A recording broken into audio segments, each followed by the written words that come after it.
قال رسول الله صلى الله عليه وسلم আল্লাহ নবী জানায় দেয় মদিনা ওয়ালা নবী বলে তু'রাদুল আ'মালু ফি কুল্লি ইয়াউমিন খামিসিন ওয়া ইসনাইন।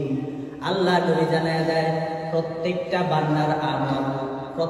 বান্দার আমল সোমবার আর বৃহস্পতিবারে, প্রত্যেকটা বান্দার আমল সোমবার আর বৃহস্পতিবারে আল্লাহর কাছে পেশ করা হয়।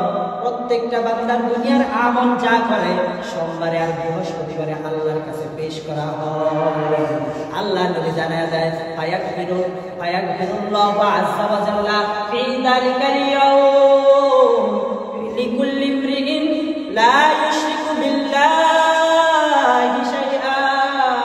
আল্লাহ নবী বলে এই সোমবারে আর বৃহস্পতিবারে যখন বান্দার আমলনামা আল্লাহর কাছে পেশ করা হয়, ওই আমলনামার মধ্যে আল্লাহ এবার তাকায়া দেখে।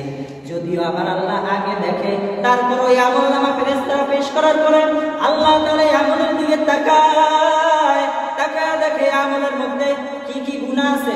ছায়া দেখে এই বান্দা মিথ্যা কথা বলছে, এই বান্দা গীবত করছে, এই বান্দা সমালোচনা করছে, এমন গুনাহ তার আমলনামার মধ্যে আছে।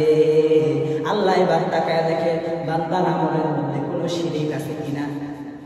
আল্লাহ তাআলা এবার তাকায় দেখে বান্দার সমস্ত গুনাহ মোটামুটি, নামাজটা ঠিক আছে কিন্তু মাঝে মধ্যে গুনাহ করছে, আর বান্দার আমলনামার মধ্যে কোনো শিরিক নাই। আল্লাহ তাআলা সাথে সাথে বলে যা বান্দা যা, তোর নামাজগুলো যেহেতু ঠিক আছে, হয়তো কিছু আমল মাঝে মধ্যে করে ফেলছ, কিছু গুনাহ করে ফেলছ, মিথ্যা কথা বলে ফেলছ, গীবত করে ফেলছ, এই বান্দা যা, যেহেতু তোর আমলনামার মধ্যে শিরকি গুনাহ নাই, আমি আল্লাহ তাআলা খুশি হইয়া যে গুনাহগুলো করলে এই গুনাহগুলো আমি আল্লাহ তাআলা মাফ করে দিলাম। সুবহানাল্লাহ। আল্লাহ তাআলা বলেন বান্দা এই আমলনামার মধ্যে শিরক না থাকার কারণে আমি আল্লাহ খুশি হয়ে গেলাম। আর আল্লাহ তাআলা যখন সোমবার এবং বৃহস্পতিবারে যখন প্রত্যেকটা বান্দার আমলনামা আল্লাহর কাছে পেশ করা হয়, তখন আল্লাহ তাআলা এই আমলনামাগুলোর মধ্যে যদি শিরক দেখে আল্লাহ তাআলা বড় রাগান্বিত হয়ে যায়। আল্লাহ তাআলা এই গুনাহগুলো মাফ করতে চায় না, কারণ এই বান্দার আমলনামার মধ্যে শিরক আছে। এই কারণে এখান থেকে আমাদের বুঝার বিষয় কি, প্রত্যেক বৃহস্পতিবার আসলে আমাদের ভাবা দরকার আজকে বৃহস্পতিবার, আজকে আমার আমলনামাগুলো আল্লাহর কাছে পেশ করা হবে।